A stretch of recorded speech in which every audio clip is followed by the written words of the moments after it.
It is time for Coach's Comments, being brought to you by Southside Auto Tech with the head coach of the Lincoln Stars, Rocky Russo, after tonight's 3-2 victory. Rocky, entering that third period down 2-1, 4 times this season. Previously, you had not won any of those. You got it done, though, here tonight. Tanner Ludtke, a big reason why. How big was he in that third? Oh, he was huge. Tanner's just so consistent. You're going to get the same effort from him night in and night out. He's gonna work. He's going to make plays. He's going to sacrifice. He's going to block pucks. He's going to do all the things that are necessary. And inevitably, he's going to come up with a big goal, and he did that again tonight. He scored in 3 consecutive games, 4 times in his last 5 games. And these last 2 games found the back of the net despite being split up with a line he's been so used to being with. What does that say about his versatility that he's been able to continue it regardless of who he's been with?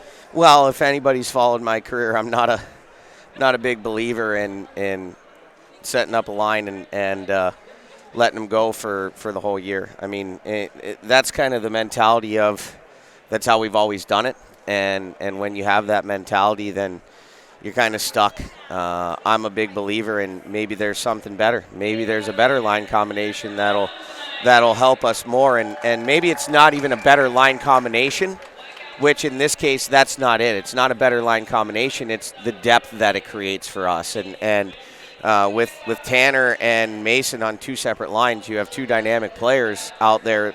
Instead of being on the ice together and only playing 20 minutes together, now you're talking about 40 minutes between the 2 of them. And so you're getting so much more out of that. And I think that their line mates have done a really good job. I thought Tanner's line was good. Wyatt Olson was outstanding tonight. And that's the first sign, not the first sign, but a big sign that Wyatt's starting to turn the corner, which is expected of a young guy like him. Takes him some time to get used to this league and this level, but I watched it happen. You and I have talked about it with Keaton Peters, right? We've watched it happen with Patrick Raftery, and Raff is turning another corner. It's kind of funny. As a coach, you can see these guys take steps in their developmental process, and Raff has taken that next step, and now Wyatt's taken his and played with a lot of confidence tonight, and he was really fun to watch. I'm glad you brought them up as well. There were a lot of guys who tonight, maybe they had a point, maybe they only had 1 or 2, maybe it was just an assist. There was a lot of guys who did a lot of little things right tonight. Brennan Ali made a lot of great plays, drew that power play that ended up setting up the game-winning goal. It felt like a lot of details were on point here tonight. Do you agree?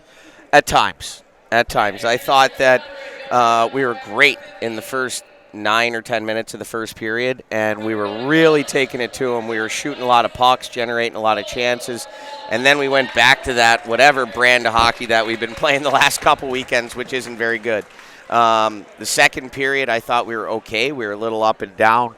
The third period, I thought we really put some pressure on, and we played really, really hard. We played honest Lincoln Stars hockey, and we hard-earned road win tonight here in Des Moines. What was the message you had for the team in the second intermission, trailing 2-1 after 2 periods? Truthfully, Coach Bry addressed the team in the second intermission. And I believe that as much as it's important to empower your players, it's important to empower your staff. And Art had a great message that he thought should be delivered, and we talked about it, and I said, well, you go ahead and deliver it. And the guys have a tremendous amount of trust in Art and great relationship with him, and when he speaks, they listen, and they did a really good job of responding to him. How good has the team been to take 2 of the 3 games this week in this pivotal stretch? We talked about having a professional feel. How huge is it now? You're heading into tomorrow with an opportunity to take all 3 of them. Well, tomorrow is another tough challenge on the road in a tough environment.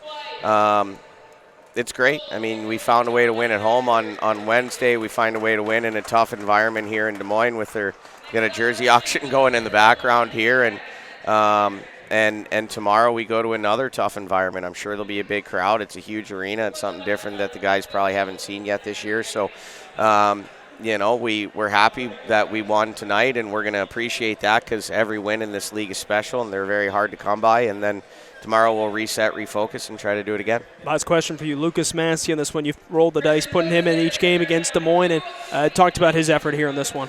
I wouldn't say I rolled the dice. Not that, but I will tell you that when you see the same goalie over and over again, you start to get a feel for him, and that was my concern a little bit when I was talking to the staff about our decision this week and who was going to play what games. And Art brought up a good point. He's like, well, what if it's the other way? What if he's great against them again, and now all of a sudden he's in their head? And he played really well tonight. He made all the saves he needed to make. He probably made 30, or I don't know how many shots they had. 28, 27 right shots. Around it looked 28 like. officially. Yeah, so for him to stop 26 and 28 in a tough environment, that's his first road win of the year. Really just so happy with the way Lucas has continued to grow and develop. It's an interesting position for him to be in because he's playing behind a future NHL starting goaltender. But he understands the role that he's in. He knows the opportunity that he has. He knows that he wasn't, he didn't play good in that first road start in Tri-City. He learned from it. That's all as a coach you want a player to do, is learn when they make a mistake. And that's a human element. It's our job for our guys to teach our guys about life and not always hockey, and learning when you make a mistake is just as important, not just from a sports perspective. So Lucas learned, hey, I need to be more prepared. I need to respect my opponent, whatever it is that went through his brain. And since then, he's been really focused in practice. He's getting better. And this was another big milestone for him, winning that first game on the road, coming into a tough environment like this and standing really tall. So definitely proud of Lucas. He was phenomenal. Picked up win number 4, and as we mentioned, 3 of them against Des Moines. Rocky, thanks for joining us. We will talk to you again tomorrow. Thanks, Joel. That was the head coach of the Lincoln Stars, Rocky Russo, joining us after tonight's 3-2 victory.